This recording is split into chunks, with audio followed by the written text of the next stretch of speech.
there, 47b, the Mishnah. Person says, you are a cherem to me, you are a, that's one of the languages of the Neder. Hamudar aser. Then the object of this person, of the statement, is forbidden to derive benefit from the maker of the statement. Harayat alai cherem, but if I say, you are cherem to me, then it's the opposite. Hanodar aser, then I become forbidden from benefiting from you. Which is, the Mishnah is really, I think, just explaining the technical meaning of these terms. Now, hareini alecha v'at alai, and what if I say it's two-way? I can't benefit from you, you can't benefit from me. And you can do that because you have authority over your possessions, and you can autonomously forbid yourself from another's possessions. So, shnei aser. Then both of them are forbidden. So really, this is just a setup to. This part I think is obvious. Couldn't have gotten this far in the Nedarim without knowing this, but it's a setup for what follows. Ushnei mutarim bedavar shel ole bava. Both are permitted in this type of communal property of those who returning exiles from Bava. What does that mean? The Mishnah will now tell us in a moment. V'asurim b'davar shel osa ha'ir, but they are forbidden to benefit from shared property from shared municipal property. Okay, so obviously what's going on here is that if there's communal property, I have a share in it and you have a share in it. If I can't benefit from your share, then I can't benefit from any of the property, from any of this communal property, because part of it is yours, and an indefinable part of it is yours, and I'm forbidden from that. And likewise, in this two-way Neder, you can't benefit from any of the communal property either, because you can't benefit from my share in it. And again, it's kind of indivisible. So any benefit you take is of necessity partly from my share in it. So now we'll see, what are these things? What are these categories? What is the communal property of the returning exiles from Babylonia? Kagan, Harabayis, Va'azaros, V'habar Shabam Tzaderach. The Temple Mount and the halls of the temple, the courtyards, and cisterns on the roadway. Okay, in the middle of the road, literally, but cisterns on the roadway. So these are communal property. And elsewhere, the Gemara has told us that when Ezra and the others returned from Babylonia, they deliberately made these things communal property, and the Gemara will discuss why they did that. And so that kind of communal property, the Mishnah says, is permitted. Even if you're forbidden from enjoying benefits from one of the people in the community, this kind of communal property is nevertheless permitted. The Gemara will analyze why. But what is municipal property? For example, the town square, the town bathhouse. Basically, obviously not a private property spa, but it's a public facility. Beis HaKnesses, the synagogue, Hateva, the ark of the synagogue, Vasfarim, and the books, which probably likely means, or we're going to assume means the Sifrei Torah, the Torah scrolls in that ark in the synagogue. These are all municipal property. Obviously, they can be private property, right? A person could erect their own synagogue and have their own Sefer Torah, but we're talking about the public one built with public funds. And somebody who, so how do you get around this problem? It's obviously, you can make these Nedarim in anger or whatever, but there comes a point where it becomes really inconvenient or even very difficult for a person not to partake of communal facilities. Right? So how do you get around this? So Hakosef Chalko Nasi. If you do that, you can sign over your rights to the president of the community. Okay, so I grant my share to the president, right? Basically as a stand-in for the public. So if I cede my share that's not my share anymore, and then someone who can't benefit from my things can now again benefit from public shared facilities. So there is a way around it. Rabbi Yehuda Omer, Rabbi Yehuda says, it doesn't have to be the president. It can be anybody. I can say, I cede my share in the communal facilities to Charlie. Okay, and Charlie doesn't have any another problem with Stan, so Stan can then partake of those facilities. What's the difference? So Rabbi Yehuda says it doesn't matter. So why does the Mishnah specify you cede your share to the president? Why should you do it to the president? You could really do it to anybody, but ordinarily when you transfer property, there has to be a kinyan. There has to be some act of transfer of ownership. In this case, when you cede your rights to communal property to the president, you don't even have to do that. It takes effect verbally. It does not require an act of transference. But and we'll see why in a minute. But if you do it to a regular person, if I just give something to Charlie, we actually have to go through with an act of transference, with some kind of formal kinyan. So therefore, the easiest way to do this is to do it to the Nasi, because it doesn't require anything else other than you just stating it. But the rabbis say, no, the Nasi also has to do a formal transfer act. Lo dibru Nasi al Bahova. So why does the Mishnah refer to the president? Because that's what people would do, right? If you're going to cede your share in a public facility to somebody, you do it to an official, right? To the head of the town, right? That's just a logical thing to do. But really, I could do it to anybody. And so he's saying there's no difference in terms of how you affect this between the president and the regular guy. And Rabbi Yehuda says, "Ein anshe Galil tzrichin lichtov." When it comes to ceding your share to somebody, to the Nasi, Shekvar Chosua was saying al Yadein. In the Galil, this has already been done. Okay, in other words, there is no more public ownership of these public facilities. These facilities have already, in previous generations, been deeded to the president of the community. Okay, so there is no so you don't have the problem in the first place. And I can't remember if it's the Gemara or commentators here who say that. The Gemara says the first thing. The Gemara will tell us why the Galil is different. So this is very much like the situation in the Middle Ages in Europe, where all of the property was at least nominally owned by the king, and even the person of the Jews was personally owned by the king. Right. Yeah.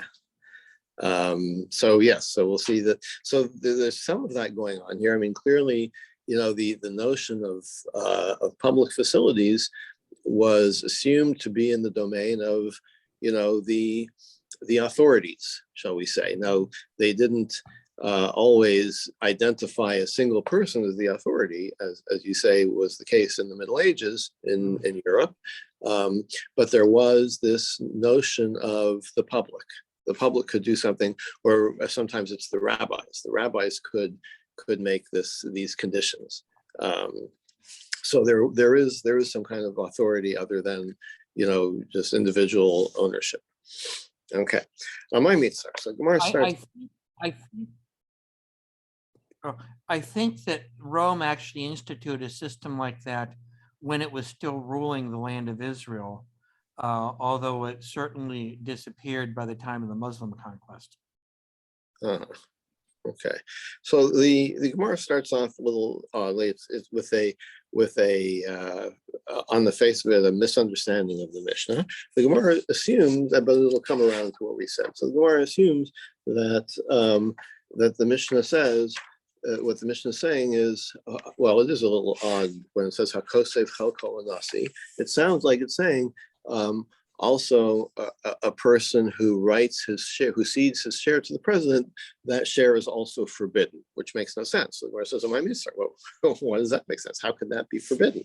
The whole point of it, as we explained it, is to make it permitted to the person you've made a neder against. So Amar Sheshes, or Sheshes says, "Hachikatani." This is how the Mishnah should read. Uma takanasan. How do you fix this? Yichtavu chalko wanasi. Cede your share to the president. So that's how we understood the Mishnah in the first place, because I knew what the Gemara was going to say. And then the Gemara continues quoting from the Mishnah. Right, and then Rabbi Yehuda Omer, Echad Chosik Lanasi, V'Echad Chosik Lahedya. Rabbi Yehuda says it doesn't matter if it's the president or somebody else. Uma ben Chosik Lanasi, L'Chosik Lahedya, L'Chosik Lanasi, and why does the Mishnah state the case that it's the president that you cede it to, because he has the advantage that he doesn't have to do a formal act of acquisition. The Chachamim, but the rabbis say the rabbis say no.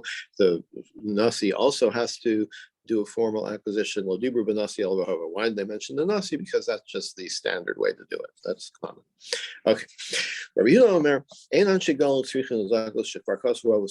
what's the deal with the people of the Galil? That the Nasi already owns all the public property. Tanya, we have a brayso about that. Rabbi Yehuda Omer, Anshe Galil Kantraninheit.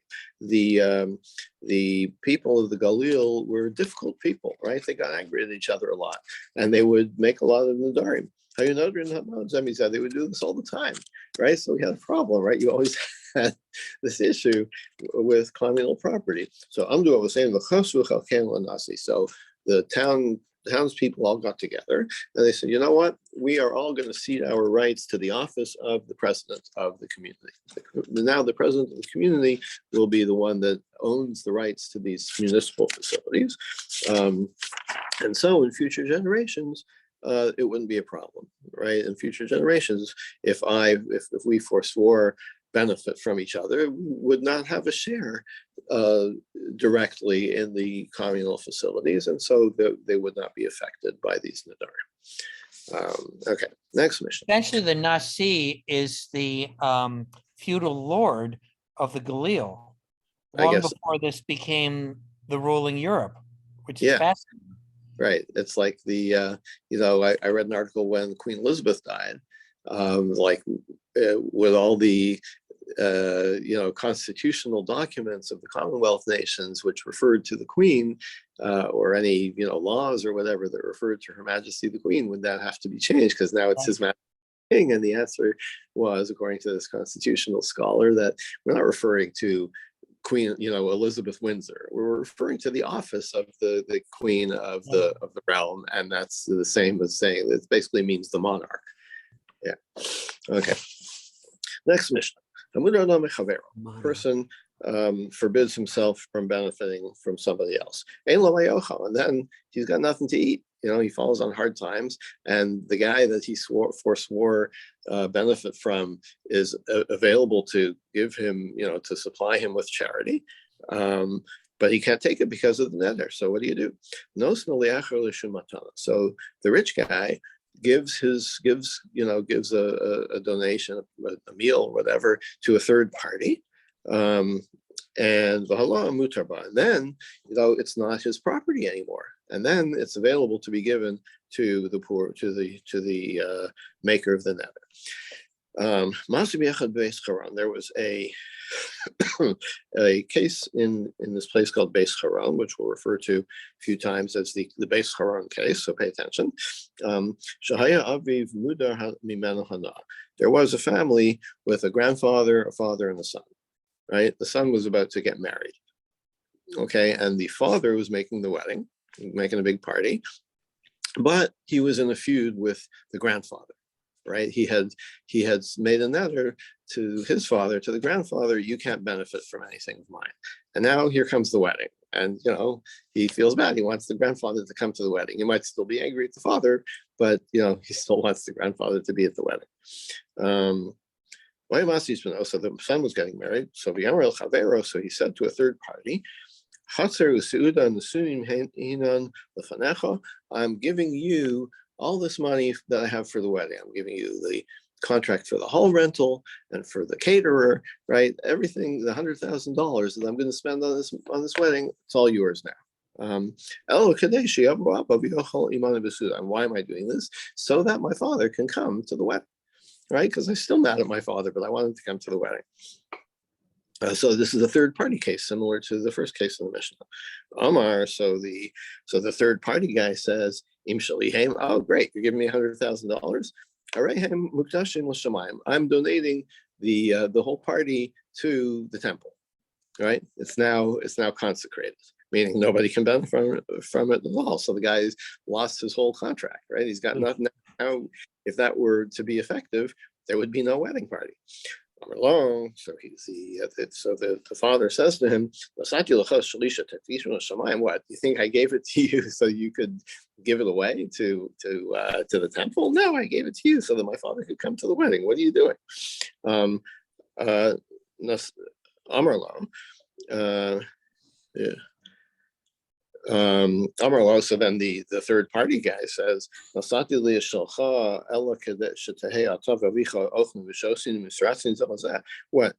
that's the only reason you gave it to me? Like that's like that's not a real gift. Like what kind of giving is that I could only use it in this way to run the wedding? Like up on Toli Barosha, like you just did this to get around your neder and you're using me. I don't want to be involved in your skirting the terms of your neder, right? So now the third party guy doesn't look so bad, right? He's not just being spiteful. He's like, as we've seen, people took Nedarim very seriously. So it's like, I don't want to be involved in your dodge around your neder, right? So the rabbi said, so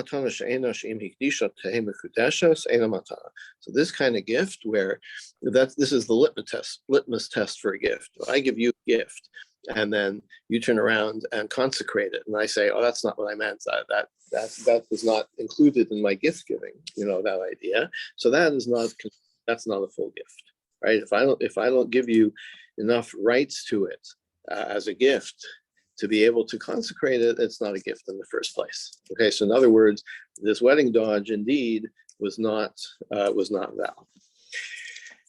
So now the Gemara says, "Maseh listar." Wait, so usually when the Mishnah brings a story or a case study to demonstrate something, it's to support, right? But here the rabbis the Mishnah is bringing the case of Beis Haron to contradict its first point, right? The first point was that a gift is valid, right? That the guy has nothing to eat, so you can give it to a third party. You bring in this third party case of Beis Haron where it turns out to be not effective as a gift. So what's going on here? So again, we're going to have to reread this Mishnah as follows. Im hochiach sofo tchilaso aser. Yes, I can give a third party a gift so that he can give it to the guy who's hungry and made this neder, right? But if it turns out, like if the end of the story is that it becomes clear that it wasn't a full gift, that you ended up giving it to somebody else and I protested, and that shows that I never meant it as a full gift in the first place, then it's not a gift and it's still considered my property, and the poor guy can't benefit from it. And likewise, to support that, we have the story of Beis Haron.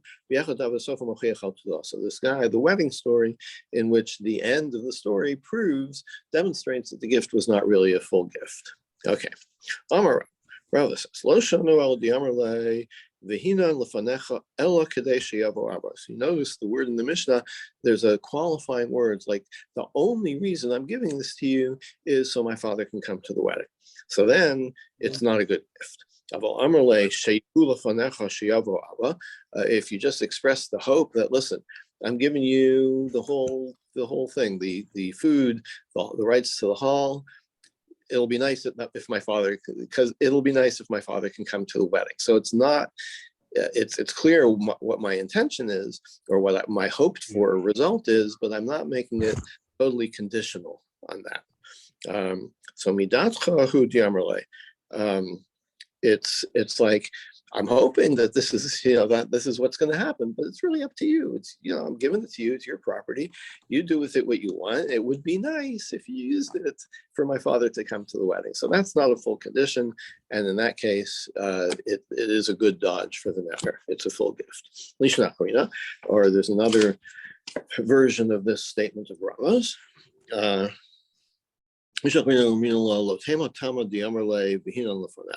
What Rava said was, don't say that the reason don't say that the reason is that you even talked about your father is the reason that it's still forbidden.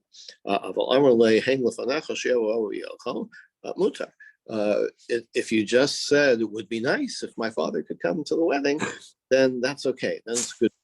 Afilu amar le hein lefanecha yavo abba v'yochel aser. But even if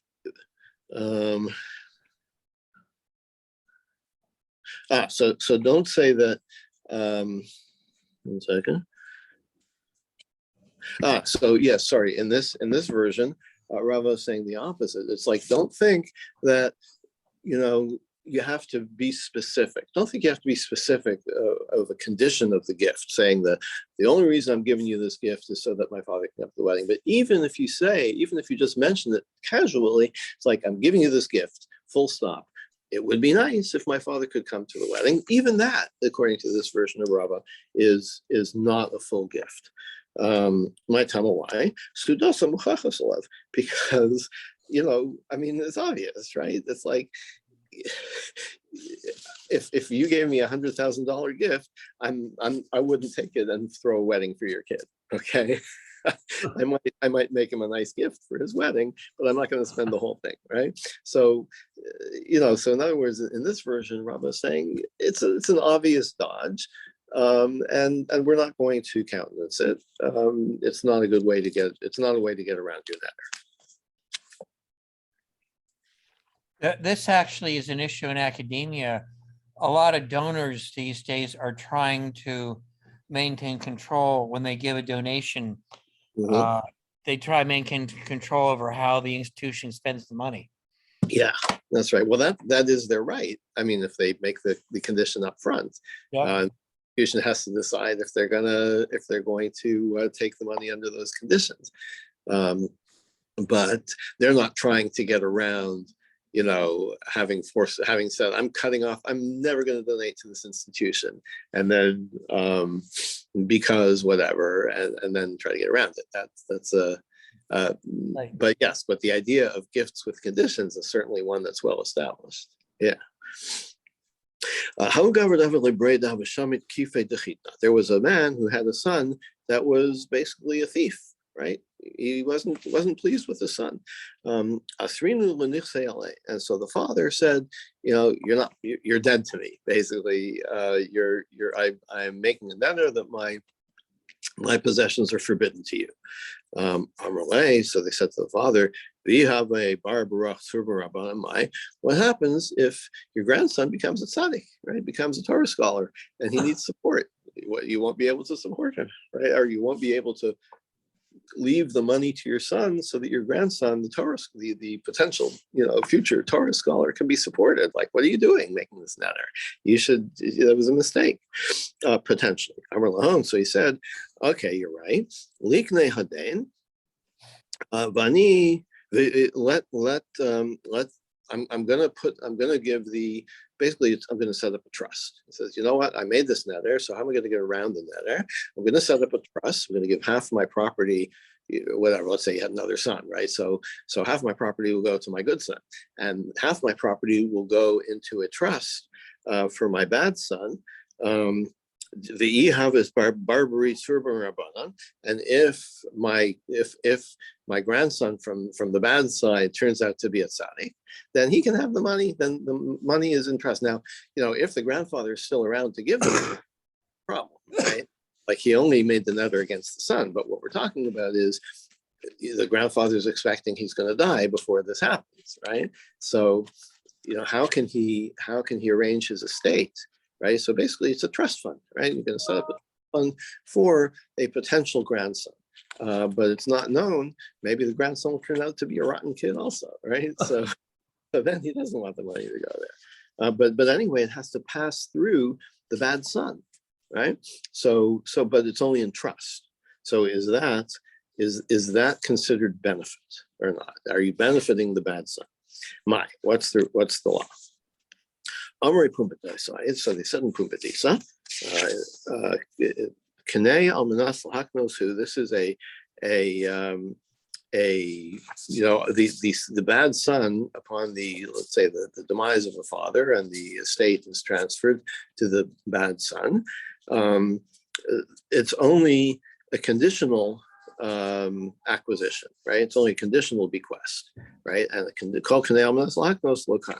And so this trust fund idea is not going to work. Basically, you can't take possession of something on behalf of a future bequest, right? Rav Nachman says no, it does work. Sudra, because you have the concept of a sudar, a kinyan sudar. Now, you may recall a kinyan sudar is if I want to give you something, I want to transfer ownership of something to you, but it's not or it's not practical for you to do some kind of an action to take possession of it, right? Let's say it's a refrigerator. It's too heavy to move. It's not on your property, right? Like, what is the way in which you are able to take possession of this refrigerator? So we take a stand and we take a handkerchief or some other object, right? Now, sometimes at a wedding, you'll see they use a pen for the kinyan, for the ksuba. But you take some other object, we're going to call it a sudar, a handkerchief, and I say, take this handkerchief, you make an act of acquisition on the handkerchief, and that is considered a stand-in for the refrigerator, right? It's like you're taking control of the handkerchief plus the refrigerator, but you're actually doing the act on the handkerchief, right? And then you give the handkerchief back to the guy, right? It's like, I didn't want the handkerchief. I'm just using it as a handle for the refrigerator. Now you can have your handkerchief back, okay? So Rav Nachman says, this kinyan sudar, like, what's the whole reason I'm taking the handkerchief is in order to take control of the refrigerator, right? And then I give it back to you. So the fact that the handkerchief can include the refrigerator is similar, he's saying, to this case of the trust fund, right? Where I'm taking control of, where the bad son is taking control of something only in order to affect a future or a different kinyan, which is for the grandson, right? So it's not an exact thing, but Rav Nachman's good enough for Rav Nachman. Or Rashi says, "Man le'mulan the sudra itafisle lo mitvas." Like, you're saying that the fact that you're returning the handkerchief shows that it. So this is the point. It's the returning of the handkerchief which shows that it's on condition of giving it back, right? So what he's deriving or deducing from the kinyan sudar is that like, you're taking the handkerchief and you know that you're going to give it to somebody else, right? You're going to give it back to the original owner, right? So that shows that having a condition that you're going to give it to someone else is valid. But Rav Ashi says, wait a minute, there's no, are you saying that if you never gave it back, it's not valid? Like, it's only customary to give it back. It's not necessary to give it back, right? And furthermore, Sudra Kane Almanas Lahaknos Ukne Min Hashla.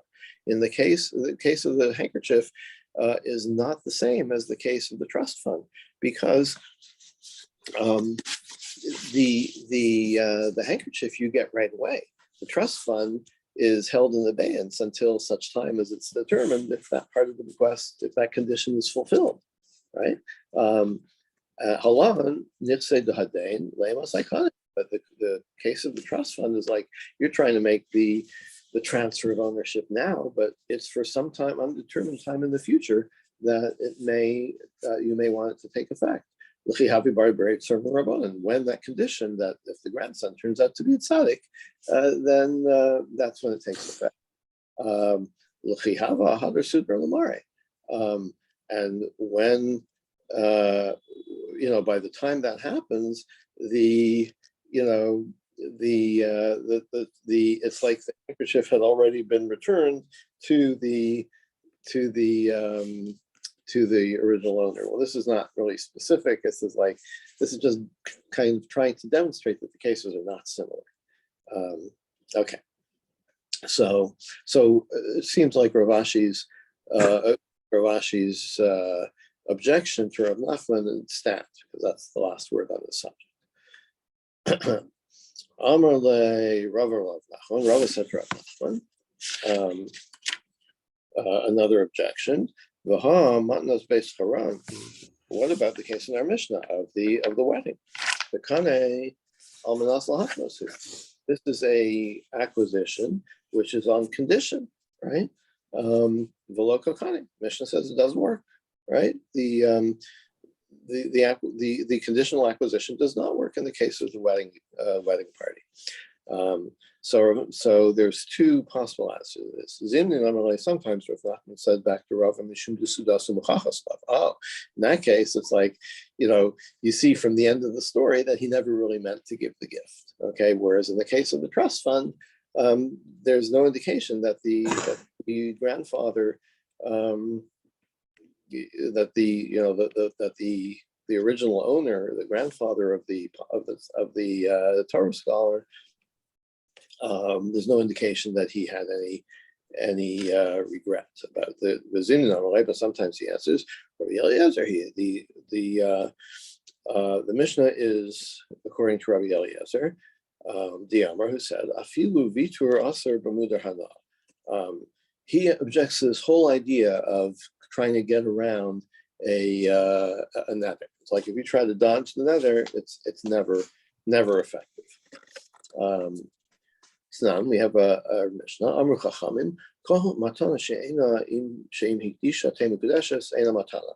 The Mishnah introduced at the end the litmus test that if it turns out that the gift you're giving can't be consecrated by the recipient, then it's not a full gift. That proves it's not a full gift. Kol l'siyamai. What do you mean by any gift? What does that come to include? Lavosiyah hamilsa d'shamit kipe. Aren't we trying to include this case of the father with the bad son, the trust fund case? Or says no, not necessarily. Could be trying to refer to a different kind of case. We could be talking about the case of Beis Chorah, right? So it's not necessarily the Mishnah's case of the getting around the nether in order to be charitable is not necessarily including the case of the trust fund. It could be including the case of the wedding of the wedding. And in fact, that was specifically referred to in the Mishnah. And that is the end of the parak. Tomorrow we will start the sixth parak of Hanogar Mina Mavushal, which returns to the topic of exactly what kind of language implies what kind of item or activity. Thank you, Dov. Have a good day, all. Same to you. Thank you, Yasher Koach.